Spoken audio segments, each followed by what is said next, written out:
Donc, bienvenue tout le monde à cette avant-dernière conférence midi de la saison de l'année 2025-2026 du CREJAD. Et aujourd'hui, on a le plaisir, désolé, on a le plaisir d'accueillir Irène Ram, Yvette Mollen et Eliane Sanchi qui vont nous présenter leur projet Chipoa Cipic, un dialogue entre les membres d'équipe et des étudiants universitaires allochtones et autochtones. Alors, la présentation porte sur les projets Chipo-HCP, comme on vient de dire, un développement par une équipe des Cap Campus avec la mission suivante, dans un cadre de sécurisation culturelle et en co-construction avec les communautés autochtones, devenir un allié à la persévérance de leurs membres et leur présenter la possibilité de poursuivre leurs études. Les projets visent aussi à ce que les milieux postsecondaires deviennent plus accueillants pour la communauté étudiante autochtone. La présentation serait suivie par un dialogue mené ensemble avec quelques étudiants de l'UDM qui ont participé au projet à date. Et l'équipe aimerait soulever des enjeux divers reliés à la sensibilisation au cœur d'un tel projet porté par les communautés et partenaires autochtones. Et je vais présenter les conférencières avant de leur laisser la parole. Yvette Mollen est née dans la communauté Innu des Equanitsit Mingan, sur la côte nord. Elle a consacré sa carrière à la protection et la valorisation de sa langue maternelle, l'Innu, d'abord comme enseignante au primaire et au secondaire, puis comme directrice du secteur langue et culture de l'Institut Tsakapech. Elle a participé à la création de divers outils pédagogiques. Sa plus grande ambition, c'est assurer la survie de l'Innu Aimun en favorisant le développement d'un intérêt tant chez les jeunes autochtones que chez les autochtones pour cette langue descriptive au vocabulaire riche et complexe. Ayant étudié à l'Université de Montréal en études françaises et à l'Université du Québec à Chicoutimi, en enseignement en milieu amérindien et en intervention éducative, elle réalise maintenant son rêve de se consacrer à l'enseignement de la langue Innu à l'Université de Montréal comme chargée de cours au Centre des langues et professeur agrégé en langue Innu, Innu au département de linguistique et de traduction. Titulaire d'un bac en criminologie, Eliane Sanchi ouvre depuis plus de 20 ans auprès de différentes communautés autochtones, notamment au niveau de la formation auprès des comités de justice et, plus récemment, la confection des rapports gratuits. Depuis 2021, elle pilote la mise sur pied du projet Chipoa Cipic des Cap Campus à l'Université de Montréal afin de co-construire des projets soutenant la persévérance scolaire avec des communautés autochtones. Irène Ram, quant à elle, est professeure titulaire en psychopédagogie et andragogie à l'Université de Montréal et a obtenu un doctorat à l'Université du Colorado aux États-Unis. Ses recherches portent sur l'apprentissage et le développement identitaire des jeunes en sciences, soutenues par la participation dans des activités informelles comme le jardinage ou les projets de surveillance environnementale. Elle s'intéresse particulièrement à la voix des jeunes, à la recherche participative et à la navigation des jeunes des espaces éducatifs divers, qui mènent à des parcours éducatifs riches. Un tel ancrage l'a mené vers la recherche collaborative avec les communautés inuites au Nunavik et au Nunavut. Et sans trop tarder et prendre trop de place, je vous laisse la parole pour cette présentation. Merci beaucoup, Enrico, pour cette présentation et introduction.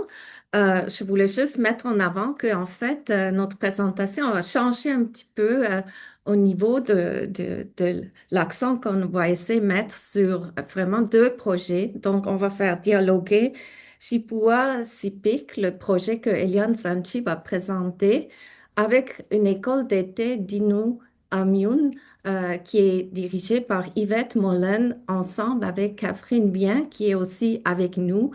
Donc, peut-être je donne la parole tout de suite à Catherine. Tu pourrais peut-être te introduire brièvement, comme les autres introductions étaient déjà faites. Oui, bonjour. Moi, c'est Catherine Vien. Je suis au doctorat en terminologie sous la direction de Yvette Mollen avec une codirection avec Marie-Claude Lhomme. Donc, je travaille sur la terminologie du cirque en Innu-Aimun. Et j'ai fait l'année dernière, non, il y a 2 ans, l'école d'été avec Yvette. Et en même temps, avec le projet Cap Campus était avec nous aussi, le projet Chipois. Et donc, cette année, Yvette m'a demandé de l'accompagner pour la nouvelle version de l'école d'été. Et en même temps, je fais aussi maintenant partie du projet Chipois Chipic avec Cap Campus. Donc, voilà. Merci beaucoup. Donc, on veut vous présenter, on va commencer avec le projet Chipua Cipic et ensuite, on va vous présenter un outil pédagogique qui découle de ce projet-là, qui est ensuite, en fait, en lien avec le deuxième projet, avec l'école d'été d'Inou à Myoun, qui a mené aussi à un kit qu'on a développé, encore un outil pédagogique dans les deux cas pour accompagner nos étudiantes autochtones et allochtones de l'Université de Montréal qui s'inscrivent et participent à ces deux projets. Donc, on va commencer avec le premier projet et je vais vous présenter quelques diapos en lien avec la présentation. Donc, je donne la parole à Eliane et je vais partager mon écran. Et je pense on va plus vous voir ensuite, mais on va revenir en groupe après. Bonjour tout le monde, merci Irène. Donc effectivement, je vais débuter là par vous faire un très bref résumé du projet Chippewa Civic, parce qu'en fait, il y a beaucoup de choses dans ce projet-là, mais pour les besoins de la chose, on voulait surtout vous mettre en contexte, donc ça va être assez bref. En fait, Chippewa Civic fait partie de Cap Campus, que vous connaissez peut-être. En fait, Cap Campus est une unité du vice-rectorat au communautaire, à l'international et au premier peuple, et était connue avant par Projet Sœur. Donc, c'est une initiative qui existe depuis environ l'an 2000 et qui découle du constat du manque de diversité sur les bancs d'université à l'Université de Montréal. Donc, il y avait un désir là, de pouvoir aller aussi vers les populations d'autres milieux socio-économiques qui étaient peut-être moins présents, provenance culturelle aussi. Donc, c'est vraiment une initiative qui est faite par les étudiants pour les élèves du secondaire et les étudiants du cégep, qui vise à soutenir la persévérance, faire découvrir des domaines d'études, valoriser les études postsecondaires et non pas directement du recrutement. Donc aujourd'hui, là, ça a beaucoup grandi. L'initiative est présente dans le Grand Montréal, depuis peu à Lanaudière aussi, puis le déploiement se continue dans d'autres régions aussi. Moi, je suis arrivée à l'université, en fait, en 2021, puis à ce moment-là, c'était suite là, au premier plan d'action Place au premier peuple de l'Université de Montréal, qu'on voulait mettre sur pied un projet à l'intention des jeunes qui sont dans les communautés autochtones. Donc, je le spécifie, là, c'est vraiment pour les jeunes qui vivent en communauté. Il y a beaucoup d'Autochtones en milieu urbain aussi, mais nous, le projet Chippewa Civic, c'est vraiment pour, en fait, s'intéresser aux obstacles à la poursuite des études pour les jeunes qui sont en communauté.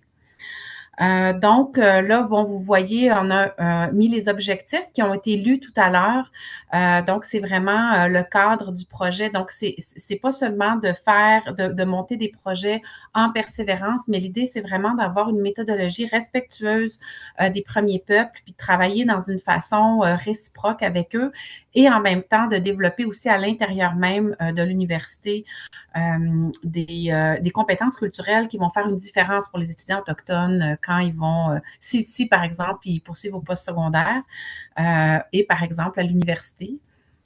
Donc, Irène, tu peux changer, je pense, on peut passer tout de suite à la deuxième. Ça ici, c'est un peu notre méthodologie, notre façon de développer des projets. Ça suit toujours ces 4 axes-là. Dans le fond, pour nous, c'est un incontournable de commencer par créer des relations durables et sincères, autant avec des communautés, avec des partenaires autochtones, même avec d'autres institutions postsecondaires avec lesquelles on collabore des fois sur certains projets. En fait, certaines de ces relations-là vont ensuite, on va réaliser qu'on a peut-être des objectifs communs, qu'on veut travailler ensemble, puis c'est là qu'on va vers de la co-création. Mais toutes les relations n'arrivent pas nécessairement là, puis c'est correct. Mais c'est important pour nous d'avoir le pouls puis de créer ces relations-là d'égal à égal. Ensuite, tous nos projets sont co-créés avec les communautés et des partenaires autochtones. Puis quand je dis co-création, bien, ça implique une participation réelle des partenaires à la table des décisions. Donc, on va respecter leur expertise par rapport à la connaissance de leurs jeunes, par rapport aux obstacles qui existent, par rapport à ce qu'ils ont déjà, par rapport à leur vision aussi pour les études postsecondaires ou au niveau du travail pour leurs jeunes. Donc, on passe généralement beaucoup de temps à monter différents projets parce que, bon, un processus comme ça prend du temps. Il faut se comprendre, il faut s'écouter, il faut mettre en commun, il faut voir comment est-ce qu'on peut créer un projet, en fait, qui va vraiment nous permettre à chacun d'apporter quelque chose à chacun des partenaires et en même temps de bénéficier là, de cette collaboration-là. Par la suite, avec ça, bien évidemment, nous, on s'intéresse à la persévérance des élèves. Puis tout à l'heure, je vais vous montrer un petit peu plus concrètement ce que ça peut avoir l'air, mais dans le fond, on crée des projets, il y a des activités qui vont se passer en communauté, il y en a qui vont se passer aussi à Montréal, parfois à l'université. Et c'est à ce moment-là qu'on a vraiment une implication au niveau des étudiants autochtones et allochtones. Et finalement, on en a parlé tout à l'heure, le développement des compétences culturelles qui passent entre autres par la formation de nos étudiants allochtones qui vont participer au projet. Puis évidemment, tout ça est toujours dans un cadre de sécurisation culturelle. Donc, on est toujours accompagné aussi par des partenaires autochtones à tous les niveaux pour s'assurer que nos approches, nos moyens pédagogiques, tout ce qu'on met en place, en fait, puissent rendre le plus à l'aise possible les élèves auxquels on s'adresse. Donc, là, vous avez quelques exemples de ce que ça peut avoir l'air des activités en communauté. En fait, on travaille avec plusieurs communautés là depuis, je dirais, 2002. Ça nous a quand même pris un an de co-construire le premier des projets. On est beaucoup en territoire Atikamekw, entre autres à Wemotaci, à Manoan et chez les Inuits, à Ouachat, Pessamit, Equantit avec le projet justement d'école d'été. Donc, Catherine et Yvette vont vous parler tout à l'heure. Et bientôt, Nutashquan, Unamanchipu et Pakwashipi aussi. Dans le fond, souvent, ça prend la forme d'activités ludiques avec les jeunes dans lesquelles ils peuvent se projeter dans des domaines d'études. C'est ce que vous voyez un peu à la première image, qui est en fait un genre de jeu de rôle qu'on fait pour leur faire découvrir différents domaines de la santé. Les jeunes sont un peu comme, disons, une équipe d'infirmières qui recevrait des malades et qui déciderait, ou des patients en fait, qui décideraient vers quel professionnel on les dirige. Et complètement en bas, vous voyez une maquette. Ça, c'était au niveau, quand on faisait découvrir en fait les domaines de l'aménagement. Ça, c'est une maquette qui a été créée par des jeunes de secondaire 4 à Wemotaci la première année où on était allés. Et des fois, ça peut être des activités plus disons, courtes, sous forme un peu de kiosque, mais toujours aussi dans l'interactivité. C'est ce que vous voyez un peu avec deux autres. On avait un atelier en criminologie, puis un autre au niveau géographique. Donc, c'est ça. Les différentes communautés, normalement, on y va au moins une fois par année. Puis, les activités sont animées par nos animateurs, donc en majorité des étudiants allochtones, mais aussi accompagnés par des modèles autochtones. Donc, pour les communautés avec lesquelles on a travaillé, c'est important qu'ils aient des modèles, les jeunes, dans lesquels, où ils pouvaient se projeter. Donc, des jeunes autochtones qui ont eux aussi quitté leur communauté et des fois, bon, aussi des jeunes peut-être qui ont grandi une partie de leur vie en milieu urbain, mais ça fait partie des choses qui nous ont été demandées, mais aussi d'avoir des étudiants allochtones pour que les jeunes, en fait, réalisent qu'ils peuvent avoir du plaisir, connecter avec des étudiants allochtones parce que quand ils vont se retrouver dans un cégep plus tard, en fait, il y a un grand souci dans les communautés avec lesquelles on travaille que les jeunes ne restent pas juste entre eux, entre autochtones, mais qu'ils osent aller vers leurs camarades qui vont être dans leur classe aussi puis qui sont de d'autres origines. Donc ça, c'est un petit exemple de ce qui peut se faire en communauté. Puis avec certaines communautés, on va les inviter à Montréal. Donc, Wemotaci et Pessamit, entre autres, participent à ça. Puis à ce moment-là, en fait, on invite des jeunes qui, certains, souvent, n'ont jamais mis les pieds à Montréal. Des fois, leurs parents sont jamais venus. Donc, il faut vraiment commencer par la base, leur apprendre que sur la rue Sainte-Catherine, il faut marcher sur le trottoir. Toutes les petites choses qui leur permettent de se débrouiller à Montréal. Là, prendre le métro, comprendre comment traverser les rues, c'est des choses qui sont pas nécessairement évidentes quand on a grandi dans une communauté des fois éloignée où est-ce que, bon, la rue appartient aux enfants. Donc, c'est pas nécessairement le même contexte. Normalement, ils passent une journée à l'Université de Montréal. Donc là, vous voyez, entre autres, à droite, une pratique organisée par les deux équipes des Carabins au volleyball pour les jeunes qui avaient choisi ce sport-là. Ils vont assister à des parties de cours. L'année passée, c'était l'activité qu'ils ont préférée. Moi, je pensais que ça allait être un peu aride d'aller dans un cours universitaire, mais au contraire, ils ont vraiment beaucoup aimé ça. Ils font des visites, ils rencontrent des étudiants autochtones. Bon, ils plantent un arbre, ça c'est Wemontashi. En fait, eux, ils aiment bien s'enraciner puis demandent souvent à planter un arbre. Donc, on commence à avoir quelques arbres plantés par des jeunes autochtones près de la forêt nourricière là, sur le campus. Et on fait aussi une journée là, dans un cégep où est-ce qu'ils peuvent découvrir différentes choses. Et une journée à Montréal, normalement, on va voir le biodôme, on va voir l'insectarium, quelque chose comme ça. On va souvent aussi, bon, une demande, c'est d'aller dans une tour hein, au centre-ville. Les gens n'ont jamais vraiment vu ça, donc on va aller souvent avec notre partenaire CGI au 24e étage pour qu'ils puissent un peu voir ce que ça a l'air, les bureaux, faire un peu de robotique. Bref, on leur organise un 5 jours assez occupé. Puis encore une fois, ce sont les animateurs et les modèles qui vont les accompagner lors de ces journées-là. On favorise en fait que les mêmes personnes soient présentes parce qu'en fait, c'est très anxiogène souvent pour les jeunes de venir à Montréal, surtout pour ceux qui sont jamais venus. On en a souvent là, qui en fait en parlent beaucoup auparavant ou des fois qui décident de ne pas venir à la dernière minute parce que c'est pas facile pour eux. C'est toute une adaptation. Donc, je vais arrêter là pour vous mettre un peu en contexte, puis je vais laisser Irène continuer pour ça.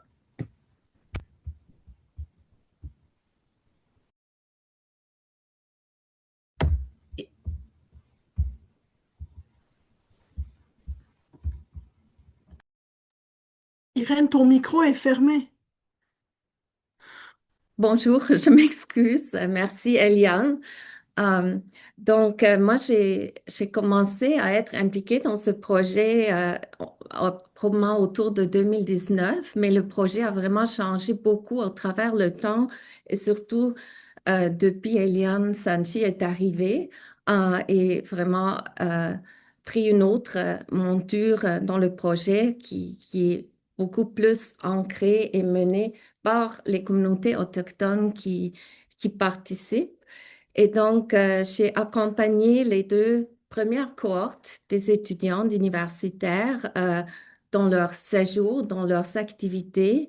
Et au travers cet accompagnement, on a commencé à documenter un peu les dialogues, les échanges qu'on a eus ensemble autour du savoir, savoir-être et savoir-faire. Et à partir de ces échanges-là, on a décidé de développer des poèmes. C'est un travail que j'ai commencé avec certains des animateurs, mais aussi ensemble avec une étudiante dans notre faculté de sciences de l'éducation qui, est une écrivaine des poèmes. Et donc, on a décidé de démontrer un peu les défis, les bels moments et des enjeux que nous avons tous partagés ensemble sous forme de poèmes. Et finalement, ça devient aussi également un outil pédagogique qu'on peut utiliser ensuite dans la formation des cohortes à venir dans le programme ou même dans d'autres cours universitaires. Donc, ici, je vous partage un poème parmi plein d'autres qui mettent bien en avant l'esprit de l'équipe qui est essentiel dans ce genre de projet dans lequel euh, on doit vraiment s'inscrire avec beaucoup d'humilité et le respect de l'autre. Um, je ne vais pas le lire. Je pense que vous avez déjà eu la chance de le lire, mais je voulais juste vous montrer un petit peu qu'est-ce que ça donne. Donc, avec l'aide financière de Grijad, on est en train de finaliser plusieurs poèmes comme ça qui seront ensuite distribués dans des publications et qui seront aussi utilisés et reprises dans le projet, dans la formation. Je vais peut-être arrêter le partage vite fait, juste pour que vous pouvez voir les visages des personnes. Euh, donc, c'est ça qu'on voulait partager un peu pour le premier projet. Et maintenant, je donne la parole à Yvette Mollen et Catherine Bien, qui vous présente l'école d'été d'Inu Aimun et le guide qui était développé en lien avec ça aussi pour des étudiantes oui, des étudiantes allochtones et autochtones qui sont inscrites dans cette école d'été. Donc, je vais partager encore l'écran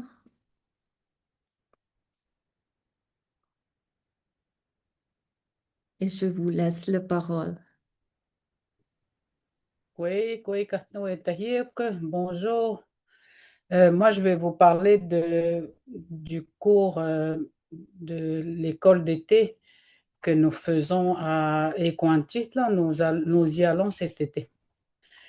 Je vais d'abord faire un petit lien avec Cap Campus. OK? Pourquoi moi, je suis avec Cap Campus depuis, je ne me rappelle plus depuis combien de temps. Mais en tout cas, je me disais quand quand je suis arrivée à Cap Campus et qu'on m'a présenté les projets, je me suis dit, il faut partir de l'idée que plus on connaît l'autre, plus on connaît la vie de l'autre, il y a moins de préjugés. En tout cas, on essaye. Je sais que c'est pas magique, là, mais on essaye. Et puis, plus les enfants et les jeunes autochtones sont informés de la possibilité qui existe dans les cégeps et universités, ben, plus il va y avoir d'étudiants autochtones qui vont aller étudier, peu importe, c'est pas seulement à l'Université de Montréal, c'est ça que j'aime, ils peuvent aller à n'importe quel cégep au Québec et n'importe quelle université aussi. Tu sais, on veut, dans le fond, que les enfants soient autonomes, commencent à être autonomes dès qu'ils sont jeunes. Ils voient la possibilité que dans un avenir futur, ils vont pouvoir étudier. C'est un peu ça, Cap Campus, pour moi. Puis pourquoi l'école d'été ici? Pourquoi? Ben, la langue et la culture sont liées. On ne peut pas les séparer. On peut à la limite les séparer une fois de temps en temps, là, les séparer, mais on se rend compte tout de suite que les mots qui sont attachés au territoire, à la vie en territoire, c'est dans la forêt que ça se passe. Les activités de la chasse, la pêche, c'est pas dans les classes ou encore moins dans les cours en ligne qu'on va pouvoir pratiquer la culture. Dans une rencontre que nous avions eue une fois il y a longtemps avec des aînés, les aînés étaient d'accord, oui, il y a les cours de langue qui se passent dans les classes. On peut parler de grammaire, mais pour ce qui est de faire un peu, il y a un aîné qui était assis à côté de moi qui me disait, mais on ne peut pas apprendre à un enfant à tendre collé entre les pattes des chaises à l'école. Là. On ne peut pas faire ça. Il faut sortir de l'école. Mais nous, vu qu'on apprend, j'apprends aux étudiants à un peu avoir la base un peu de ce qu'est l'Innu. Après, je leur apprends à se servir des outils qu'il y a et à la fin, parce que c'est le 5e cours des cours d'été, c'est aller à la rencontre des Inuits. Par exemple, tu sais, quand on parle de faire de Kayanawa Kawant, ça veut dire de la bannique cuite dans le sable. Et tout le processus de faire le pain, de tout, puis de le faire cuire dans le sable, c'est pas vraiment possible de faire ça dans les cours. On peut juste en parler, même par connaisseur, qui veut dire plumer une outarde. C'est pas possible de le faire, de faire vivre ça ici. L'école d'été, c'est un peu la suite logique des cours de langue. Parce qu'à Montréal, on n'a pas d'endroit, il n'y a pas de quartier où il y a des locuteurs de l'Innu. Donc, il faut aller dans les régions où il y a des locuteurs pour pratiquer. Ce qui fait que j'ai invité les étudiants à venir en territoire pour rencontrer les Inuits, pour comprendre puis apprendre un peu plus la langue. Ici, on parle de découvrir un peuple au cœur noble et généreux. Les Inuits, surtout les Ekwantinots, sont accueillants. Ils partagent leurs connaissances, leur savoir, mais il ne faut pas faire ça n'importe comment. Il faut le faire dans le respect. sans avoir le but d'exploiter quoi que ce soit, ni de s'en servir pour généraliser non plus. Une communauté comme Equantit ressemble aux autres, entre guillemets, les réserves Innu. Ils ont les mêmes infrastructures un peu partout. Et les Inuits vivent les mêmes difficultés, livrent les mêmes batailles depuis la sédentarisation forcée, depuis la scolarisation obligatoire et la période des pensionnats. On rencontre des gens avec des connaissances pointues. Ces gens continuent à transmettre leurs connaissances à la génération future, mais dans un autre environnement. On sait qu'au moins une génération a perdu des traditions. Il peut le récupérer dès qu'il a retrouvé le bon chemin. C'est ça qu'on peut se dire pour les Inuits qui partagent. L'autre diapositive. Vous voyez des photos. Les photos, c'est ce qu'on a pris il y a 2 étés. Les photos où on voit la forêt, on voit aussi la mer avec des étudiants. Ici, c'est la rencontre entre les étudiants et les Inuits. Et dans l'école d'été, on leur fait monter une tente. Quelqu'un les aide à monter la tente. Vous voyez le début. Après ça, ils font chercher le sapinage. Et après le sapinage, ben, les étudiants peuvent aller dormir dans la tente. On doit, quand on va visiter les gens, on apprend à les connaître par la langue. On apprend aussi à les comprendre, à comprendre leur réalité. On voit la résilience des gens. Il y a beaucoup d'enfants. C'est par les enfants que je dis aux étudiants, pratiquer avec eux, c'est moins gênant. Parce qu'un enfant ne va pas dire aux adultes, ah, tu t'es trompé. Il va juste essayer de comprendre. Puis on voit aussi que les gens que je rencontre, moi, quand je vais à Equantit, puis que les gens me connaissent, me disent, ah oui, je sais que tu es venu avec beaucoup d'étudiants, puis on dit que les étudiants parlent Innu. C'est vraiment, c'est ça, c'était le but, dans le fond, de faire l'école d'été. Peut-être la suite. C'est ça. Ici, on vous montre ce que je montre aux enfants, ou j'ai failli dire aux enfants, parce que c'est comme si c'était des enfants, mais ce que j'apprends aux étudiants, c'est comme ici, on a fait une outarde, on a plumé une outarde pour ensuite le faire cuire et après ça, le manger. Après ça, à côté ici, il y a quelqu'un qui est en train de gratter son pain qui a cuit dans le sable. C'est vraiment, la culture est encore très vivante dans les communautés. Ici, c'est vraiment vivre la culture, la comprendre. On mesure un peu la richesse des gestes pratiqués depuis des millénaires par les derniers nomades et les générations suivantes, dans le fond, c'est encore en pratique. Puis aller dans la nature, au bord de la mer, c'est là où on plante la tente, on fait cuire le sable, le pain dans le sable, on va cueillir le sapinage, on s'occupe, on gratte le pain. C'est les étudiants eux-mêmes qui font le geste de pétrir et de mettre c'est moi qui mets, pour ne pas les brûler, là, c'est moi qui mets le pain dans le sable. Il y en a qui lancent le pain, puis ils lancent très bien, par exemple. Ça me rappelle une histoire. Puis ici, ben, on voit, il faut regarder dans le fond. Ici, ce qu'on leur dit, c'est moi j'explique, mais quand les enfants sont là pour apprendre la langue, ils apprennent en regardant. Après, ils répètent les gestes et c'est comme ça, à leur tour, ils vont montrer à leurs enfants. Ça va être à leur tour de faire la suite. Je pense que c'est au tour de Catherine. Je vais lui laisser le temps. Oui, alors, à la suite de la première édition d'École d'été, Irène et Yvette m'ont mandaté de faire, à faire un petit guide pour préparer les prochains étudiants et étudiantes qui allaient suivre l'école d'été. Et en plus de préparer ça, on m'a demandé d'aller interviewer les étudiants, les étudiantes qui avaient participé à la première version de l'école pour voir avec eux et elles qu'est-ce qu'est-ce qui leur aurait manqué comme information avant d'y aller ou s'il y avait des choses qui sentaient, ou des endroits où est-ce qu'ils se sentaient moins préparés.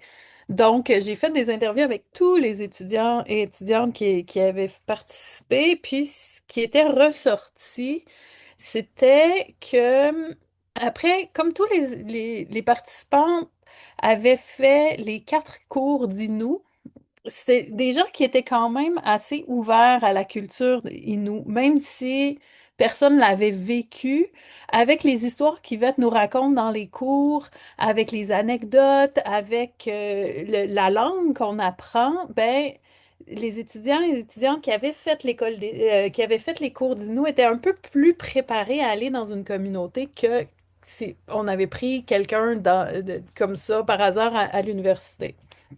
Donc, euh, on a quand même gardé un aspect, là, on voit sur la page qu'on voit ici, un aspect un peu réflectif, donc pour pousser les gens à réfléchir un petit peu avant de partir, puis aussi, on a mis un peu l'accent sur la posture que les étudiants et étudiantes doivent avoir quand ils s'en vont dans les communautés, c'est-à-dire pas y aller dans un but de collecter, pas dans un but extractif, mais juste d'aller apprendre, d'aller vivre et aussi pas oublier que on est des invités, donc qu'il faut agir comme un invité.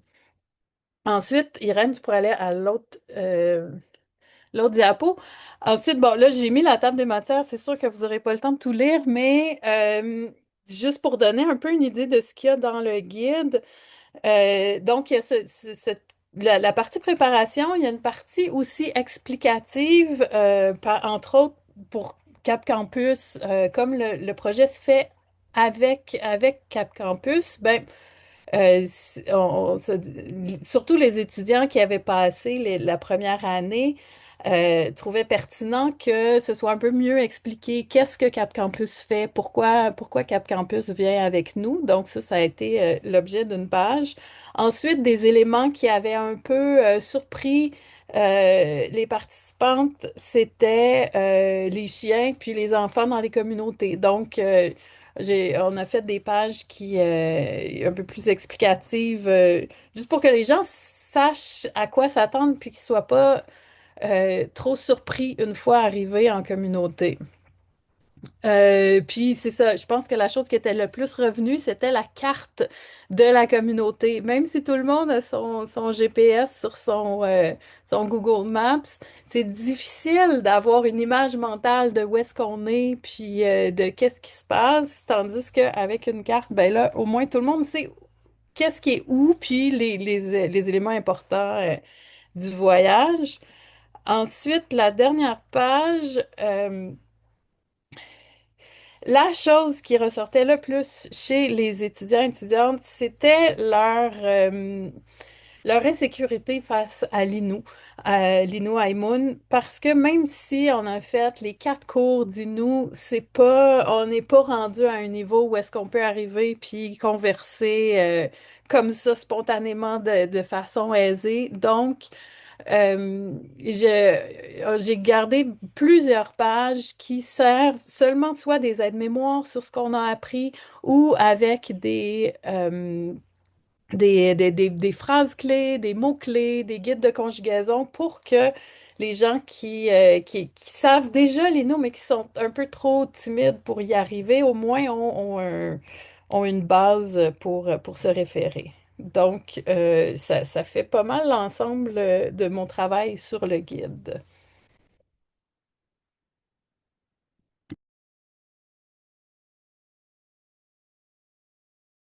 Irène, on t'entend pas encore. Oui, merci. Désolée, je suis plus habituée. Merci beaucoup, Catherine et Yvette, pour la présentation et aussi à Iliane. Donc, la chose qu'on voulait aussi mettre en avant, comme vous avez vu, il y a vraiment une bonne relation et collaboration entre les deux projets qui émergeaient d'une manière naturellement. Et donc, je trouve, de mon point de vue, c'est vraiment très, très intéressant de voir à quel point ces projets évoluent continuellement en lien avec le besoin qui vient des communautés et aussi la collaboration à l'université entre ces projets-là pour soutenir les étudiantes, pour développer justement ces compétences culturelles qui sont essentielles pour avoir une bonne posture, une ouverture et aussi travailler la relation avec les premiers peuples d'une manière avec beaucoup d'humilité et du respect. Donc, je pense les deux projets sont très complémentaires et c'est vraiment beau à voir comment les deux projets continuent à évoluer au travers le temps et vraiment de créer ce dialogue entre tout le monde qui est impliqué. Euh, donc, je vais arrêter là et on pourrait prendre des questions ou si Eliane ou Yvette, si vous voulez ajouter quelque chose pour conclure.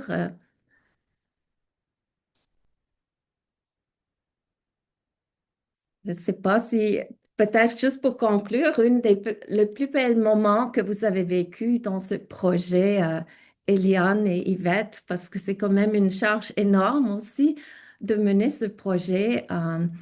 Donc, peut-être nous partager une belle moment que vous avez vécu au travers tout ce travail qui demande beaucoup, qui est très demandant.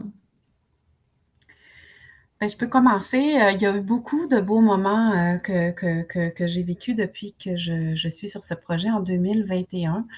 C'est sûr que la collaboration avec Yvette, c'est une grande partie. Pour moi, c'est très précieux. On travaille ensemble. Oui, on va Equanchit ensemble, mais on va continuer puis on va collaborer pour d'autres communautés aussi.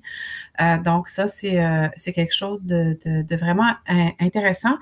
Mais j'ai aussi envie de vous parler, en fait, quand on était à Pessamit l'an dernier, je vous parlais qu'on amenait des modèles, donc des modèles de la même nation. Je ne sais pas si je l'ai dit tout à l'heure.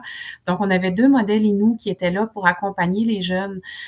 Puis là, ben, faut savoir que des fois, même si on est rendu au poste secondaire pour des étudiants autochtones, ça ne veut pas dire que même se perçoivent comme un modèle. Donc, il y a tout un travail aussi fait au niveau du leadership, un petit peu pour qu'ils arrivent un peu à assumer ce rôle-là puis dire, ben OK, oui, je retourne dans ma communauté.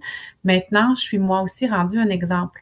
Mais à ce moment-là, on avait deux modèles, une qui était un peu plus âgée, qui était déjà sur le milieu du travail, puis une autre qui terminait son cégep. Je pense qu'un de mes beaux moments, ça a été quand quand j'ai fait un retour auprès de ces deux modèles-là, puis que la plus jeune m'a dit, ben tu sais, j'ai vraiment aimé mon expérience. J'ai senti que je prenais ma place. Je me vois un petit peu plus comme pouvant contribuer, mais j'ai aussi reçu de l'autre modèle. Donc, cette espèce de retour, cette espèce de réciprocité qui est toujours présente dans ces projets-là quand on prend le temps de bien les développer. Moi, je pense que ça, c'est vraiment une des choses, de voir une jeune comme ça, qui se voyait peut-être pas du tout comme pouvant jouer un rôle, mais qui réalise que non, elle aussi, maintenant, elle peut transmettre à sa communauté, puis elle aussi peut encourager les jeunes. Moi, je trouve que c'est vraiment fabuleux. Merci, Eliane. Yvette, est-ce que tu aimerais aussi partager quelque chose? J'essaie de trouver dans mon cerveau c'est quoi qui aurait. En tout cas, j'aime beaucoup les projets qu'on fait, juste rencontrer les gens. Je pense que ce que j'aime le plus, c'est de voir la réaction des étudiants qui viennent découvrir, qui viennent rencontrer les Inuits, un peu comme pour donner suite à ce que je leur raconte dans les cours. Et c'est un peu, je suis très contente de faire ça, de pouvoir initier ces rencontres-là pour que, dans le fond, comme je disais au début dans ma présentation, c'est de faire connaître les autres. Puis plus on connaît, moins il y a de préjugés. C'est un peu ça le but, pourquoi je participe à tous ces projets-là. Et peut-être pour faire le pouce sur faire connaître les autres, est-ce que vous avez des rêves pour le futur? Qu'est-ce qu'on pourrait faire de plus pour justement mettre ça plus en avant à l'Université de Montréal au travers toutes les différentes disciplines? Parce que je pense que c'est ça qui est vraiment riche dans ces projets aussi, que ça regroupe des étudiants au travers l'université des différentes disciplines qui leur donnent des postures très diversifiées aussi, des défis à la fois pour réfléchir, etc. Donc, c'est vraiment tout un apprentissage. Donc, pour faire connaître les autres, est-ce qu'il y a d'autres choses que vous aimeriez faire dans le futur ou que vous rêveriez que vous auriez plus de support aussi pour mettre en place? Yvette, est-ce que tu as une idée?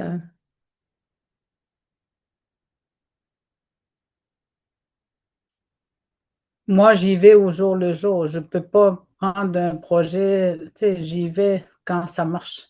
Mm, C'est un peu juste ça que je peux te répondre. Je suis déjà très contente que ça fonctionne, que ce soit bien accueilli. Longtemps, quand j'étais étudiante, moi, j'avais pas de place à l'Université de Montréal.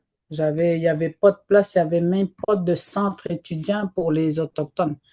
Et une chance, il y avait quelque chose pour les étudiants étrangers. Mais maintenant, ça commence. C'est encore à défricher, mais ça commence. Puis c'est sûr, mon souhait, c'est que ça soit encore plus grand, puis qu'il y ait plus d'étudiants autochtones à l'Université de Montréal, puis qu'ils puissent faire partie un peu de tous les... Tu sais, je pense que c'est pour ça aussi l'idée de les amener, de leur faire découvrir des choses à l'Université de Montréal, ça va aider. mm. Merci Yvette. Eliane, est-ce que tu as quelque chose à ajouter? Oui, ben, un peu dans le même sens qu'Yvette, effectivement, les services se développent. On a le Centre étudiant des premiers peuples qui travaille très fort à ce niveau-là. Donc, oui, ils ont un espace. Bon, il y a des défis, on s'entend, c'est énorme l'université. Donc, on a un local, mais géographiquement, c'est assez grand. C'est sûr que moi, ce que je vois un peu, c'est aussi que il y a certaines communautés, on parle beaucoup de la sursollicitation des communautés autochtones qui sont peut-être celles qui sont un petit peu plus proches, qui ont déjà des projets un peu, ben, différents projets, mais ce que je réalise aussi, c'est qu'il y a des communautés qui sont extrêmement éloignées, qui font des journées carrières où ils veulent présenter des domaines d'études aux jeunes, mais qu'il n'y a personne qui vient de l'extérieur de la communauté parce qu'ils sont tellement éloignés. Donc, c'est sûr que moi, je rêve qu'un jour, tous les jeunes de toutes les communautés aient accès à quelque chose. C'est pas réaliste de penser que l'Université de Montréal va tout faire ça. Peut-être qu'un jour, on aura d'autres universités, d'autres institutions, mais je pense que c'est important de pas oublier les jeunes qui sont dans les petites communautés, qui sont très éloignés, qui doivent prendre l'avion pour se déplacer, qui des fois sont pas sortis souvent de leur communauté, mais il y a, et au niveau des institutions postsecondaires, d'apprendre à faire de la place aussi pour des jeunes qui viendraient d'un endroit comme ça, puis qui auraient de l'adaptation énorme à faire aussi. Donc, l'idée, c'est un peu que l'adaptation soit pas juste sur les épaules de ces étudiants-là autochtones, mais que nous, on fasse notre bout pour apprendre à les accueillir de façon vraiment sécuritaire, vraiment bienveillante. Puis ça veut dire que des fois, il faut faire des changements dans nos institutions aussi, je pense. Oui, merci beaucoup, Eliane. Et Catherine, je voulais aussi te donner la parole comme étudiante graduée qui s'implique beaucoup dans ces projets et aussi au travers de ton projet de recherche. Comment tu décriverais qu'est-ce que tu vis actuellement comparé à qu'est-ce que tu faisais avant? Peut-être déjà dans ton parcours, quand tu as toujours souhaité peut-être aller à la rencontre des premiers peuples et des défis que tu vives actuellement dans cet parcours. Peut-être tu pourrais partager un petit peu ou en lien avec l'école d'été aussi, comme tu étais aussi étudiante dans le cours et participant à dans ce cohorte-là qui se déplaçait pour la première fois. C'est une grosse question, je trouve. Je vais essayer d'en prendre juste un petit morceau. Euh, comme étudiant à l'Université de Montréal, ce que je trouve vraiment bien pour quelqu'un qui s'intéresse aux questions autochtones, c'est toutes les opportunités qu'on a. En fait, j'ai l'impression que, comme moi, comme alloctone, j'ai beaucoup plus d'opportunités d'aller dans les communautés, de pouvoir aller vivre des expériences, voir comment ça se passe, que les étudiants ou les jeunes autochtones ont de venir ici. J'ai eu pour plusieurs... moi, j'ai commencé à... Bon, je me suis toujours intéressée aux questions autochtones, mais j'ai commencé à m'intéresser particulièrement à l'Innuaimun quand j'ai commencé les cours avec Yvette. Puis c'est les cours avec Yvette qui m'ont donné envie de continuer au doctorat, puis de continuer à travailler, à essayer de mettre mon petit grain de sel dans le travail colossal que Yvette fait pour sa langue. Mais à partir de ce moment-là, je me suis mis à avoir plein d'opportunités. J'ai pu aller en communauté. Pas seulement j'ai fait l'école d'été, mais je suis aussi allée l'année d'après dans un autre court terrain à Kawawachikamash, qui est juste à côté d'une communauté Innu aussi. Maintenant, je fais partie de Cap Campus, qui m'a permis d'aller à Wemontashi. Donc, j'ai pu faire plein de contacts avec les gens, comprendre ce qu'ils vivent, ou essayer de comprendre, en fait, discuter avec eux. Puis, des fois, je trouve ça dommage qu'eux n'aient pas autant de chance, d'opportunités de faire l'inverse. Mm. Donc, oui, voilà. Merci beaucoup pour ce partage. On aimerait en fait clôturer maintenant pour ouvrir à des questions, mais on voulait vraiment mettre en avant au travers ce dialogue, au travers ces deux projets, il y a vraiment cette collaboration entre ces deux projets qui prend toute une autre sens et une forme pour le futur que je trouve vraiment très, très précieux. Et je suis aussi très reconnaissante que j'ai pu participer au travers le temps dans tous ces projets, les déplacements, etc. C'est vraiment un apprentissage qui continue pour moi tout le long de ma vie. Et donc, on aimerait vous remercier d'être avec nous aujourd'hui et ouvrir à des questions si vous avez des questions que vous aimeriez qu'on répond. Merci.